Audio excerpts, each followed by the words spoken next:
Nah, Rasulullah bersabda, sittatu asyain tukhbitul amal.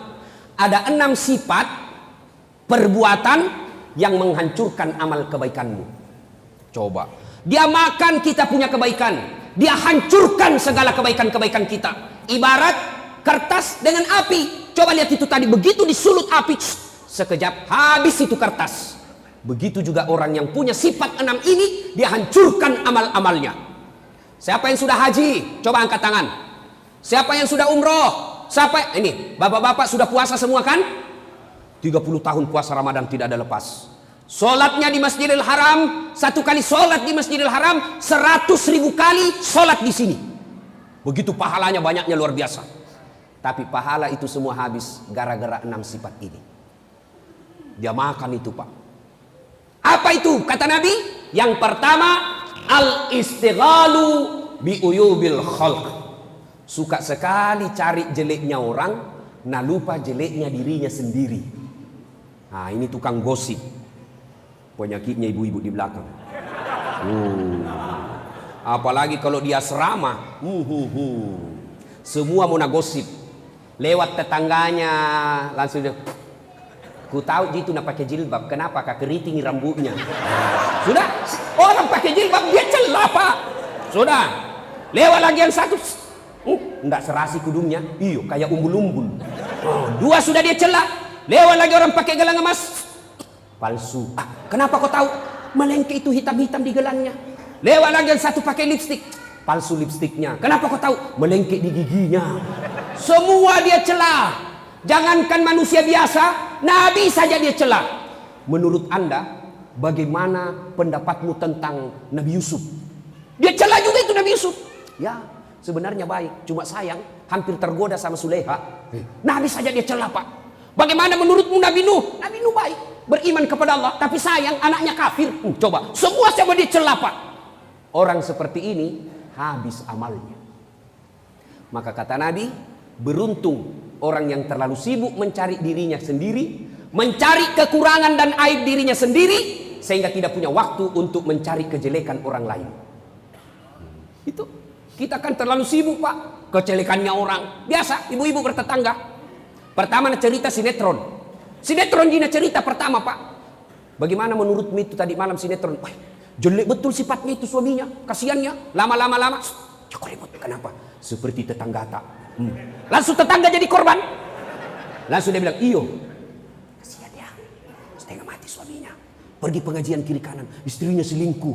Coba, apa gunanya kita cerita seperti ini, Bu? Ibu-ibu saya tanya, ada ndak yang istri yang senang suaminya selingkuh? Ada? Jawab dulu, Ibu, ada ndak? Tidak ada. Lalu apa gunanya kita cerita? Ayo. Maka istri yang baik, majelis taklim yang baik, anggota bayangkari yang baik, yang taat dalam agama, datang tetangganya bawa gosip, saya dengar innalillahi wa inna na'udzubillah min zalik. Kita berlindung kepada Allah dari keburukan seperti itu. Belum tentu suami tak lebih baik dari dia. Itu baru istri yang baik. Ini tidak, Pak, baru iyo, saya tahu itu, begitu memang, padahal dia tidak tahu. Suka sekali codo, ikut campur. Barang siapa ibu-ibu yang suka ikut campur, maka nasibnya nanti di akhirat seperti toge. Tahu toge? Bapak-bapak tahu toge? Coba lihat itu toge. Suka ikut campur toh? Kita bikin pecel, ada ya. Gado-gado, ada. Soto Banjar, ada. Ikan doang, ada. Tahu isi, ada. Karena dia selalu ikut campur, maka Allah takdirkan seluruh toge dari Sabang sampai Merauke tidak ada yang lurus, semua bengkok.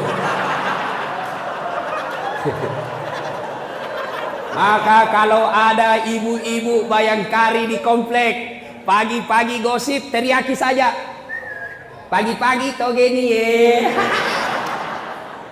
ayukibbu ahadukum, sukakah kamu memakan bangkai sesamamu manusia? Maka bapak-bapak hati-hati gunakan medsos.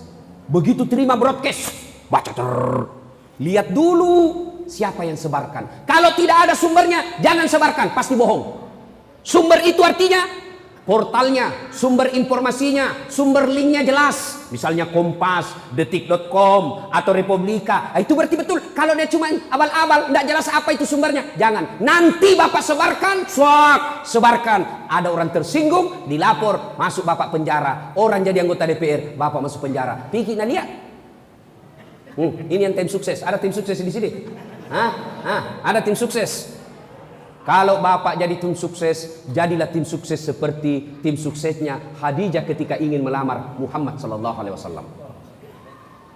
Namanya Nafisah. Jatuh cinta Khadijah kepada Nabi. Khadijah selalu sebut, baik ini pegawai tak Muhammad, jujur, disiplin, baik kinerjanya. Nafisah berkata, jatuh cinta ini bunda sama Nabi.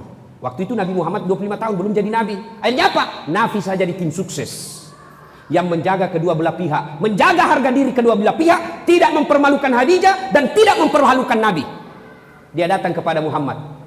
Muhammad, apa? Kata Nafisah, bagaimana menurutmu kalau ada perempuan suka kok? Alhamdulillah.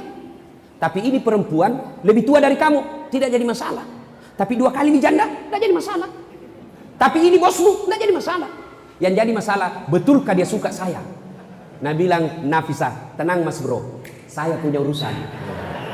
Tapi tidak ada hadis bilang mas bro, tidak ada. Ini gayanya dasar latih. Nafisah lalu datang kepada Khadijah dan berkata, bunda, bagaimana menurut bunda kalau ada laki-laki suka ki?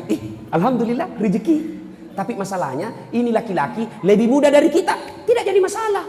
Lebih muda 15 tahun, tidak jadi masalah. Tapi pegawaimu, tidak jadi masalah. Yang jadi masalah, betulkah dia suka saya? Nabila Nafisah, tenang bunda, saya punya urusan. Coba, begini mestinya tim sukses. Jangan disuruh bikin baleho 5, hilang 2. Disuruh bikin baleho 10, hilang 5. Pergi meras kiri kanan, siap pak. 1 kecamatan, aman suara. Tapi ada proposal ini pak. Ini yang kasih stres caleg. Siapkan dah, mau petunjuk, siap. Aku petunjuk kerja saya, operasionalkan dah.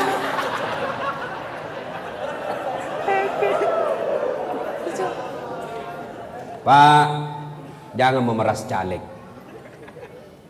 Caleg, jangan bodoh-bodohi rakyat. Sudahlah. Kenapa negara kita hancur ini, Pak? Jangan salahkan anggota DPR saja. Jangan salahkan penegak hukum saja. Jangan pengawasan legislatif dan eksekutif saja. Kita ikut salah. Bapak diajak sosialisasi, ayo kami akan menyampaikan visi misi kenapa kami maju anggota DPR. Tapi apa yang langsung Bapak bilang? Ada gitu ongkosnya. Ada dianunya, pembeli rokoknya. Bapak juga rusak otaknya. Ayo, kalau mau negara baik, ayo hilangkan money politik. Anggota DPR jangan sogok rakyat. Rakyat jangan mau disogok. Angkat negara kita, Pak. Tidak usah demo kiri kanan. Tidak usah protes kiri kanan. Mulai dari diri sendiri. Abdi binafsi. Mulailah dari diri kita. Kita marah kalau kita lihat pejabat korup. Bagaimana mereka tidak korup? Mau jadi pejabat saja beli partai berapa miliar. Dan itu dari mana? Bapak sendiri yang minta disogok. Sogok 300.000 untuk nyoblos. Bapak masuk neraka. Yang disogok dan menyogok sama-sama masuk neraka. Saya tidak disogok Ustaz. Saya kasih ketemu. Sama.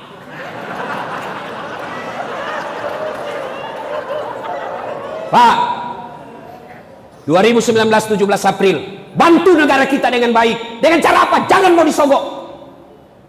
Pilih pemimpin yang Bapak yakini, tidak usah bertengkar. A bagus, B bagus, 1 bagus, 2 bagus, silakan, tidak usah bertengkar. Tapi ingat, semua yang Bapak coblos demi Allah ditanya nanti tanggung jawabnya di akhirat. Kenapa kau pilih itu? Apa masalahnya? Kenapa kau pilih itu? Apa sebabnya kau pilih dia? Apa? Mari, apa alasanmu? Kalau Bapak mencoblos hanya dikasih 300.000, asari kupis saru-sari, bersekutu dengan jahat-jahat pula hukumnya. Bapak kalau mau bantu kepolisian, ada orang datang bawa beras, bawa baju, bawa money politik, rekam, bawa di polisi, lapor di Panwas, tangkap, itu merusak negara kita. Setuju? Setuju? Betul? 500.000. Pak, bagaimana tidak rusak negara kita, Pak? Mau jadi anggota DPR harus ada biaya sosialisasi. Akhirnya orang yang baik, cerdas, jujur, tidak berani maju pil caleg, tidak ada uangnya. Akhirnya yang menjadi caleg apa? Pengusaha-pengusaha tipe C, tambang tipe C. Akhirnya apa? Bapak dibeli, 300.000. Begitu terpilih Bapak tidak datang. Kenapa itu anggota DPR tidak pernah datang ke kami? Kenapa mereka tidak pernah datang reses ke kami? Apa dia bilang anggota DPR? Ngapain saya datang sama kamu? Kan sudah mau kuku bayar. Masih mau kok. Yang ketawa, saya serius ini. Ayo, 2019 saatnya memperbaiki negara.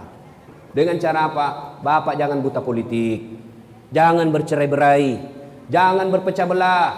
Datang tim suksesnya A nomor 1, ini, alhamdulillah bagus. Datang tim suksesnya 2, alhamdulillah bagus. Siapa kita pilih? Nanti sambil berhajat kepada Allah. Saya sholat istikharah dulu, nanti di TPS saya tentukan. Sudah. Jangan siapa? Ini di atas 5 suara Pak. Tapi 500.000 satu suara. Siapa?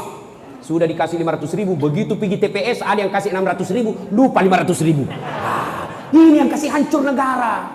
Akhirnya apa? Bagaimana negara? Coba kita lihat. Jembatan belum diresmikan sudah roboh. Bagaimana tidak roboh? Semennya tidak sesuai. Bagaimana tidak sesuai semennya? Kenapa? Sudah diambil jatah 20% proyek. Bagaimana tidak keluar 20%? Sudah habis waktu sosialisasi. Maka kita juga ikut berpartisipasi merusak negara kita.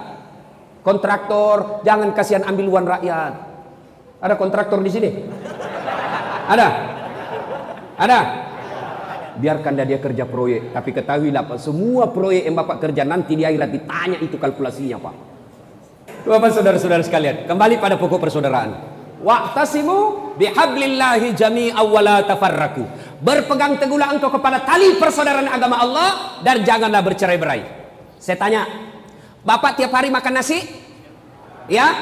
Berapa kali makan sehari? Minimal 3 kali. Kenapa enak makan nasi? Kenapa? Ada yang tahu? Kenapa enak makan nasi? Karena makannya sama-sama. Coba kalau nasi dimakan satu-satu. Mana enaknya? 1 biji. Wah, sampai sore udah selesai Pak. Maka orang yang berpecah belah jelek itu Pak. Kita makan enak itu nasi. Kenapa? Karena kita makan sama-sama itu satu kempal. Coba kalau satu-satu biji. Repot nak makan itu Pak. Coba. Ayo. Tadi ada hujan.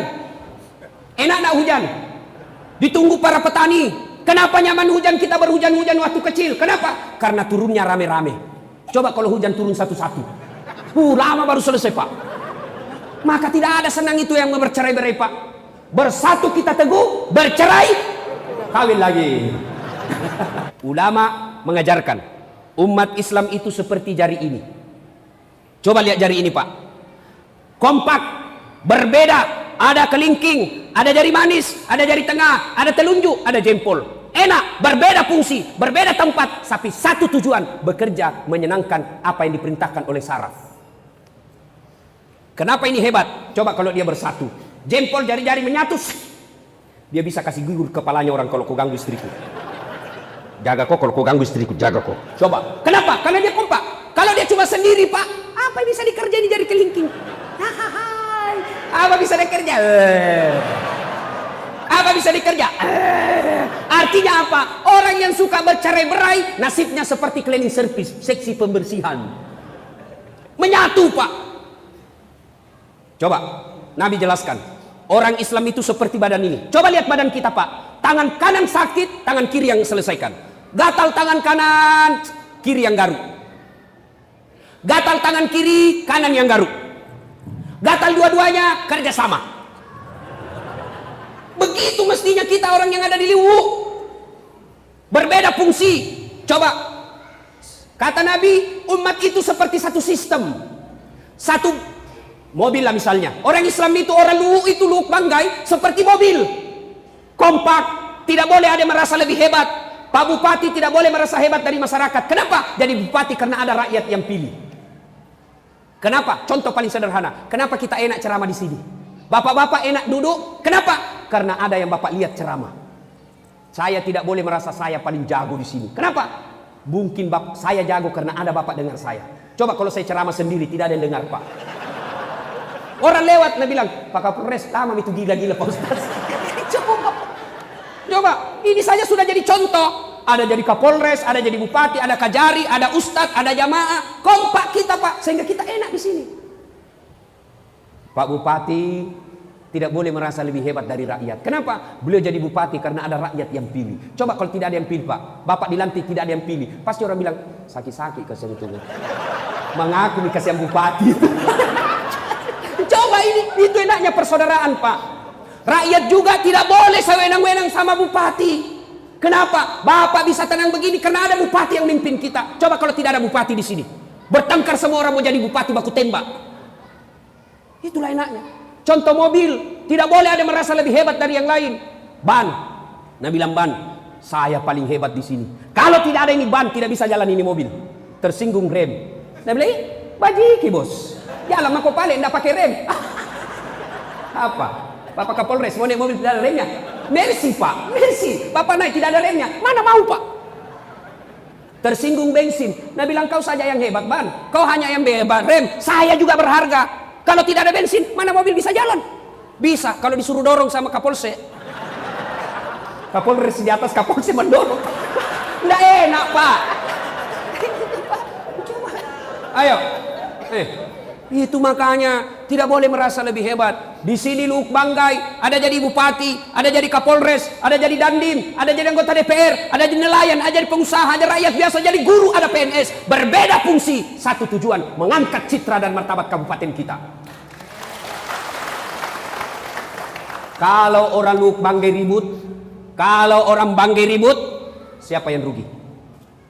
Misal nih, ribut nih, nanti gara-gara pilpres, ribut membakar kiri kanan. Siapa yang ribut? Siapa yang rugi? Siapa? Siapa? Orang Pinrang? Orang Jawa Timur? Tidak. Siapa yang rugi? Orang Luuk Banggai. Maka kita punya kewajiban menjaga kerukunan ini. Kenapa? Karena kalau ribut kita sendiri yang rugi. Contoh lagi ya, pentingnya persaudaraan. Saya jalan malam-malam. Jalan. Tiba-tiba tahantu kakiku. Kaki tahantu, otomatis mulut langsung meniup. Cari sambil ambil handphone ke sini. Padahal kaki yang tahan tuh ikut terlibat mulut, tangan, mata, ikut merasakan sakit. Tidak ada orang jalan-jalan tahan tuh kakinya langsung rasa kok samsul kopi jalan. Jelas? Jelas? Wa'tasimu bihablillahi jami'an wa la tafarraqu. Berpegang teguhlah kalian kepada tadi persaudaraan agama Allah, janganlah engkau bercerai-berai. Satu, yang menghancurkan amal kebaikan kita, al-istighalu bi'uyubil khalq. Suka sekali cerita kejelekan orang, dia lupa kejelekan dirinya sendiri, dan inilah sumber terjadinya perpecahan. Nabi suatu ketika dia tanya sahabat, atadriuna manil muflis? Saudara-saudara sekalian, tahu tak siapa yang bangkrut kelak di akhirat? Bangkrut. Macam-macam jawaban sahabat. Yang tidak sholat ya Rasul? Tidak, dia sholat. Yang tidak puasa ya Rasul? Dia puasa. Yang tidak haji padahal mampu? Dia haji. Kalau begitu siapa ya Rasul? Nabi menjelaskan, jarusu wa khati'ur rahim. Tetangga yang jahat sama tetangganya dan yang memutuskan persaudaraan. Wih, kaget semua sahabat. Kenapa bisa bangkrut? Nah dia sholat, dia puasa, dia haji, dia zakat. Kok bisa bangkrut ya Rasul? Nabi menjelaskan, betul, hubungannya kepada Allah baik, tapi hubungannya kepada sesama manusia hancur. Ketika distor pahalanya di akhirat kelak, ya Allah, ini sholatku. Datang tetangganya, tunggu dulu Tuhan, saya pernah di kesatuan sama-sama itu di Polres Banggai. Nah fitnah saya, katanya mobilku hasil korupsi. Gara-gara fitnahnya 5 tahun ditunggak pangkatku, saya dikasih pindah ke pulau. Saya minta keadilan hari ini. Allah berfirman, kalau begitu ambil sholatnya ini yang pernah fitnah kamu. Habis sholat, dia setor lagi puasanya, ya Allah ini puasaku. Datang lagi tetangganya, tunggu dulu, saya pernah tetangga itu, dia serobot itu pagarku, dia ambil tanahku 1 jengkal. Gara-gara dia polisi, saya tidak bisa melawan. Setiap saya mau lapor, kelihatan tembaknya, mundur lagi saya.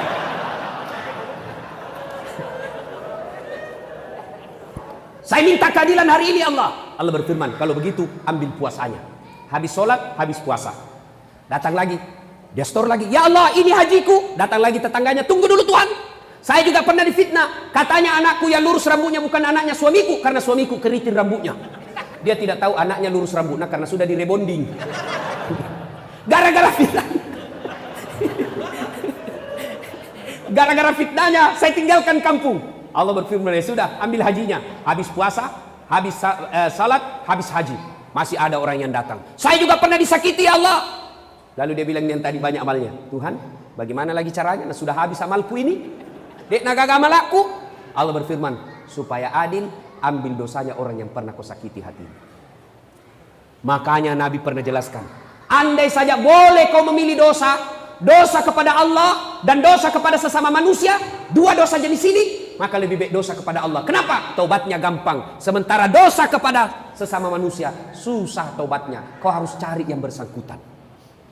Kalau bapak dosa sama saya, satu syaratnya, satu bertobat, dua mengakui, tiga tidak mengulang, empat bapak datang minta maaf sama saya, lima kalau berkaitan barang kasih kembali barangku yang pernah bapak ambil. Ustadz, maafkan saya. Kenapa? Pernah dulu kucuri sandal Pak. Kasih kembali sandalku. Baru betul. Selama bapak tetap ambil sandal saya, tobat bapak tidak diterima.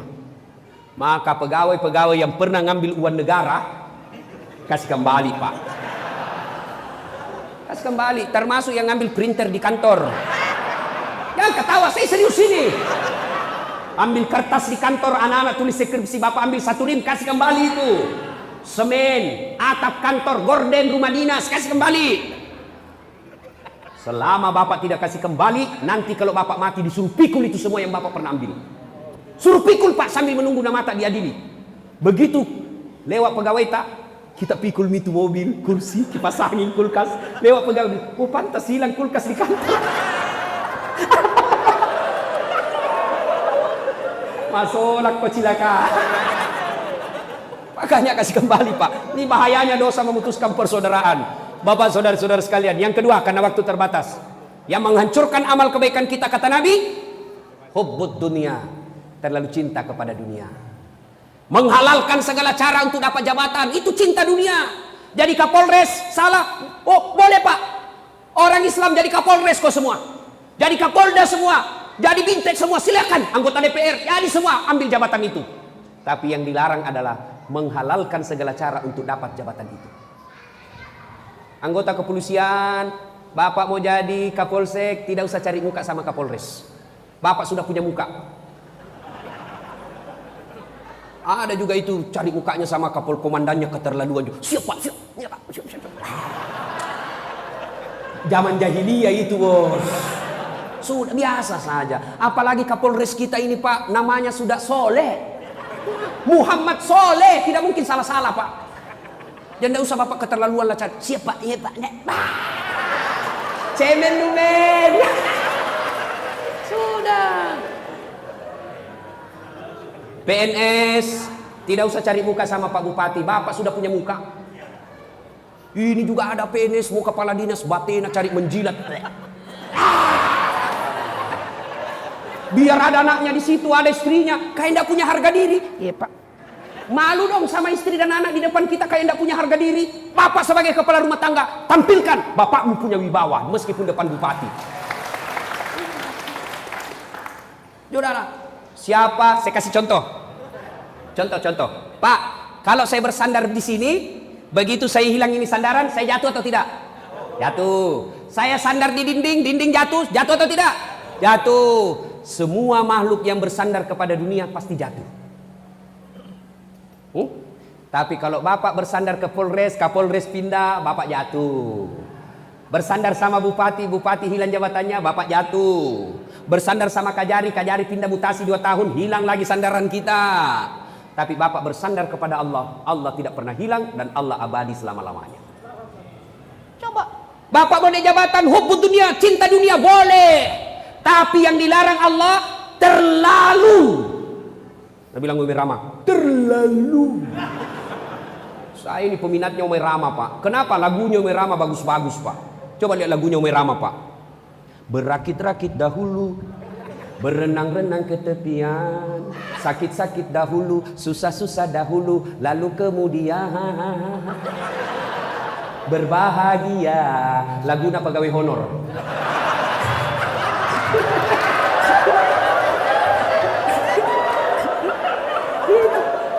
Lagunya Merama itu Pak dakwah. Coba pulang suaminya menyanyi lagi Bu. Lagunya Merama. Bila kamu di sisiku, hati rasa sahdu. Mengapa mengapa minuman itu haram? Karena merusak kepikiran. Mengapa berjudi juga haram? Karena itu cara binatang. Mengapa semua yang asik-asik itu diharamkan? Mengapa semua yang enak-enak juga diharamkan? Jawabannya, itulah perangkap setan, umpannya ialah bermacam-macam kesenangan. Itu lagu Nome Rama Pak, dakwah di dalamnya. Anak-anak apa? Pulang-pulangku berbadan dua. Hancur Pak. Yuk, jadi bupati boleh, jadi anggota DPR boleh, jadi kajari boleh, jadi pejabat boleh, jadi orang kaya boleh, silahkan. Allah tidak melarangnya. Yang Allah larang adalah menghalalkan segala cara untuk mendapat jabatan itu yang disebut terlalu cinta dunia. Mana lagi ciri-ciri cinta dunia? Takut putih rambutnya. Begitu beruban rambutnya sedikit, nak kasih sewer. Masuk di matamu, cik. Kenapakah kalau kita tua? Memang sudah sunnatullah. Umur 60 masa mau nampak seperti anak TK? Kelainan itu Pak. Memang sudah sunnatullah itu. Terlalu cinta dunia, takut dibilang tua. Mana lagi terlalu cinta dunia? Nganggap enteng ibadah. Itu terlalu cinta dunia. Hayya 'alas shalah. Sebentar. Meeting. Hayya 'alal falah. Tunggu, lagi ada tamu. Itu nganggap enteng ibadah. Cinta dunia, dipanggil tidak mau datang. Coba saya kasih contoh. Pak Kapolres. Ada ajudan Pak Kapolres? Ajudan pasti ya. Semua Kapolres ada ajudannya. Jangankan Kapolres, Kapolsek ada ajudannya Pak. Jangankan Kapolsek, ketua RT ada tuh ajudannya. Coba Hansip ada ajudannya Pak. Coba kalau Kapolres panggil ajudan. Ajudan, siap. Biar lagi pegang jalan kote. Lagi dah pegang nih. Ajudan, siap Pak, perintah. Langsung dah buang jalan kote nah. Siap Pak, perintah. Nah bilang Kapolres, kasih habis dulu itu dalam mulut. Siap, perintah. Itu enaknya polisi Pak, biar ditinjuk siap salah. Ditinjuk perutnya, siap salah. Siap salah. Coba. Semua komandan ada ajudannya. Begitu komandan panggil, ajudan, langsung lari, siap, perintah. Biar lagi tidur-tidur Pak, langsung bangkit. Pernah kira-kira Pak Kapolres panggil ajudan, ajudan, tunggu dulu Pak, orang sibuk. Mana berani. Bilang mah kau disuruh kau pusat isi tunggang Belanda. Mana ada Pak. Padahal Kapolres ada mutasinya. Kapolres ada pensiunnya. Tapi begitu takutnya kita sama Kapolres kita. Tapi begitu Allah yang panggil kita, hayya 'alas shalah. Apa kita bilang? Tunggu, lagi meeting. Kita Tuhannya suruh menunggu. Bagus kalau dia datang Pak. Dari pagi sampai malam tidak datang-datang. Apa namanya kalau bukan kurang ajar? Coba. Itu namanya cinta dunia. Yang ketiga, yang merusak amal. Qillatul haya. Kurang rasa malu. Saya tanya, Pak, kalau Bapak sholat cuma pakai celana dalam, tidak pakai baju, sah tidak sholatnya? Sah tidak? Sah? Tidak. Kenapa? Salah satu syarat sahnya sholat menutup aurat. Menutup aurat, aplikasinya, pelaksanaannya dalam kehidupan sehari-hari adalah orang yang baik sholatnya, tinggi rasa malunya. Malu dong. Sudah dijaji oleh rakyat, tapi tidak pernah datangi rakyat. Malu dong. Digaji oleh negara jadi PNS, suruh ngurus KTP 2 minggu baru selesai. Begitu ada pelicin dibawa, siap, selesai. Tunggu bagi sampai sore. Tapi begitu tidak ada pelicinnya, dia bilang habis tinta pulpennya Pak Camat. Malu dong seperti itu. Malu dong di pinggir jalan minta-minta uang. Kalau ada melanggar lalu lintas, anak sekolah tidak mungkin ditahan. Mana nomor teleponnya bapakmu? Nih Pak. Pak, saya tahan anaknya Bapak dengan motornya. Bapak ini tidak sayang sama anaknya. Masa anak di bawah umur dikasih naik motor? Ini akibatnya bisa mati anaknya Bapak. Bapak, kalau sayang sama anak, datang ke polsek. Saya tahan anaknya Bapak. Selama Bapak tidak datang, saya tahan anaknya. Itu baru polisi yang bagus. Jadi jaksa Malu dong. Sudah punya pangkat banyak, mau disogok sama pengusaha. Bilang sama dia, berapa uangmu? Kau bisa beli harga diriku. Keluar kau di situ. Kurang ngajar kau, Ku tambah pasalmu. Malu dong. Nah, sebenarnya masih ada 2 lagi yang akan menghancurkan amal kebaikan kita, tapi waktu jualah yang membatasi kita. Sudah hampir maghrib, insya Allah lain waktu dan kesempatan. Intinya Pak, mari menjaga persaudaraan. Wa'tasimu bihablillahi jami'a wa la tafarraqu. Berpegang teguhlah kalian kepada tali persaudaraan agama Allah dan janganlah engkau bercerai-berai. Terima kasih Pak Kapolres, Bapak AKBP Muhammad Soleh. Saya doakan mudah-mudahan AKBP-nya hilang hurufnya 1 menjadi AKP. Beda itu kan, kalau AKBP dengan AKPD beda. Mudah-mudahan segera lagi menjadi bintang. Tapi terakhir, ada caleg di sini? Banyak? Pak, pakai rumus saya. Sangka baik. Saya dulu waktu tamat SMA daftar ke tentara. Akabri penerbang. Karena ada sepupuku kalau pulang banyak lamban-lambannya, Pak. Kalau jalan begini dia jalan. Daftarlah saya jalan Garuda depan Pertamina Makassar. Begitu saya tes fisik tidak lulus. Kenapa? Ceper. Tidak cukup tinggiku, Pak. Saya protes kepada Allah waktu itu. Ya Allah, kenapa kau lahirkan saya dalam keadaan pendek? Kau tidak rugi jadi Tuhan kalau saya jadi tentara. Temanku lulus, Pak. Padahal tidak pernah nakala nilaiku. Lulus. Sekarang dia Polda Sulsel. Dia reserse. 1 bunga-bunga. Reserse. Pakai baret merah. Saya pakai baret putih. Alhamdulillah. Dengan baret putih yang saya pakai, mulai baret hitam sampai baret merah, kucaramai ko semua. Pak, Bapak sudah sosialisasi, sudah sebarkan baleho, sudah bikin kajian-kajian taklim, pengajian-pengajian, bagi-bagi kartu nama. Ternyata Bapak tidak terpilih.